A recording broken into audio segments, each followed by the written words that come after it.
Assalamualaikum warahmatullahi wabarakatuh. Perkenalkan, nama saya Puji Rahayu. Di sini saya akan bercerita mengenai biografi dan kisah dari salah satu sahabat Nabi. Dia adalah Ayas bin Abu Robi'ah. Ayas bin Abu Robi'ah ini adalah putra dari Abu Robi'ah bin Mughirah dan Asma binti Muharabah.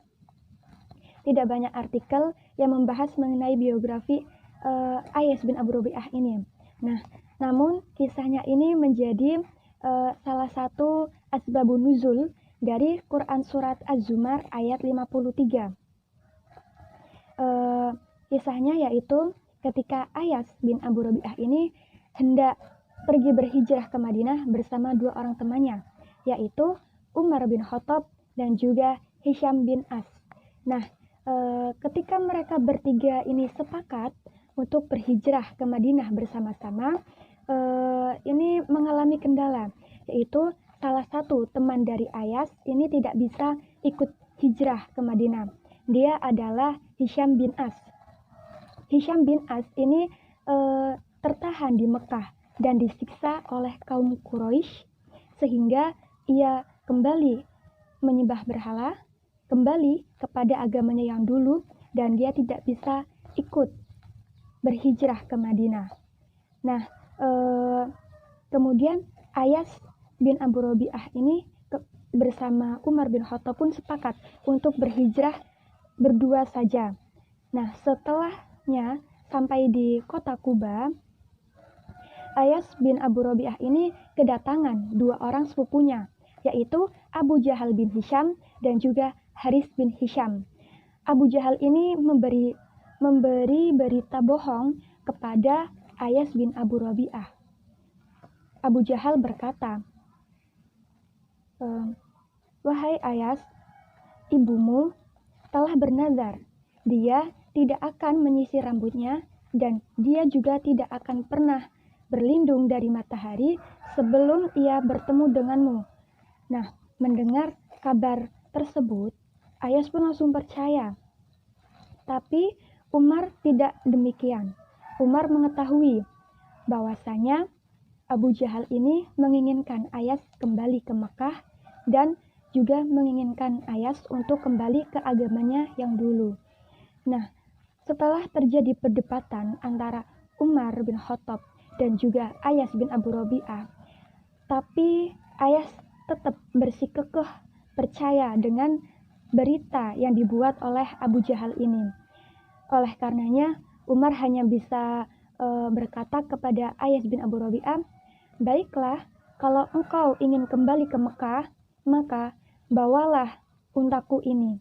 Dia sangat pandai berlari dan larinya sangat kencang. Apabila engkau ingin disergap oleh Abu Jahal, maka berlarilah menggunakan untaku ini." Ayas pun mengiyakan perkataan Umar bin Khattab dan ia berjanji setelah bertemu dengan ibunya, dia akan segera kembali ke Madinah. Nah, akhirnya Ayas bin Abu Robi'ah dan juga dua orang sepupunya menggunakan untanya masing-masing ke Mekah. Nah, di tengah perjalanan, Abu Jahal berpikir lagi, bagaimana caranya dia itu bisa menangkap Ayas dan juga bisa menahan Ayas untuk tidak kembali ke Madinah. Akhirnya Abu Jahal pun memiliki sebuah ide. Di tengah-tengah perjalanan tersebut, Abu Jahal berkata, "Wahai saudara-saudaraku, demi Allah, lihatlah untaku ini. Dia sudah tidak bisa berjalan. Dia sangat kelelahan dan sudah tidak sanggup membawaku kembali ke Mekah." Ayas pun mengiyakan perkataan Abu Jahal. Lagi dan lagi Ayas tertipu oleh perkataan Abu Jahal. Nah, setelahnya Ayas pun ingin membantu Abu Jahal. Dia turun dari untanya dan dengan cepat Haris bin Hisham ini menangkap dan mengikat Ayas bin Abu Robi'ah. Kemudian mereka berdua membawa Ayas bin Abu Robi'ah ini kembali ke Mekah dalam keadaan terikat. Sesampainya di Mekah, Ayas bin Abu Robi'ah ini disiksa dan dipermalukan di depan orang-orang Mekah. Nah, di sana Abu Jahal berkata kepada orang-orang Mekah, "Wahai orang-orang Mekah, perlakukanlah seperti ini kepada orang-orang yang ingin berhijrah ke Madinah."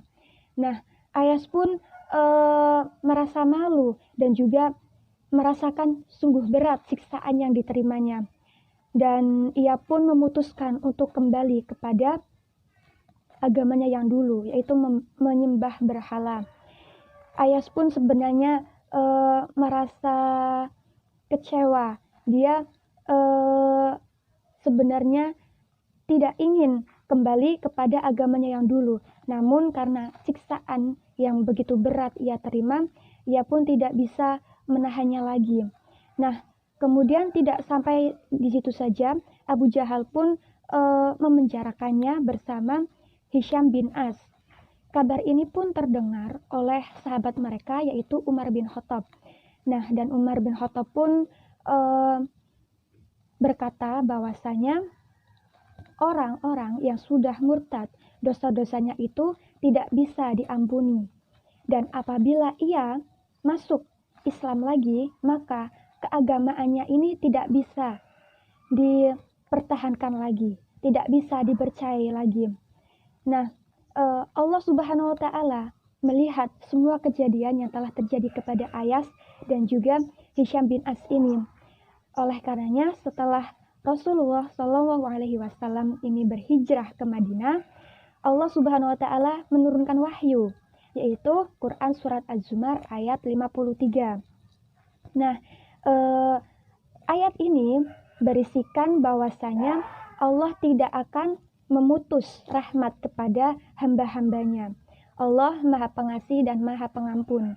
Nah, setelah mendapatkan kabar baik seperti ini, Umar pun segera menulis dalam sebuah surat dan mengirimkannya kepada Hisham bin As dan juga Ayas bin Abu Rabi'ah. Nah, setelah mendapatkan kabar ini, tidak langsung Hisham itu mengerti akan maksud dari surat ini. Nah, Hisham pun berdoa kepada Allah supaya ia difahamkan akan maksud dari surat yang ditulis Umar bin Khattab. Kemudian Allah pun mengijabah doa Hisham. Nah, di sini Hisham pun mengetahui bahwasanya surat ini, ayat ini diperuntukkan untuk Hisham bin As dan juga Ayas bin Abu Rabi'ah. Mereka berdua pun kembali memeluk Islam. Nah, begitulah cerita dari Ayas bin Abu Rabi'ah. Sungguh berat sisaan yang mereka dapatkan ketika mereka ingin berhijrah dan ingin memeluk agama Islam. Semoga kisah ini dapat menginspirasi kita, dapat memperkuat keimanan kita dan ketakwaan kita kepada Allah Subhanahu wa Ta'ala. Kurang lebihnya mohon maaf. Wassalamualaikum warahmatullahi wabarakatuh.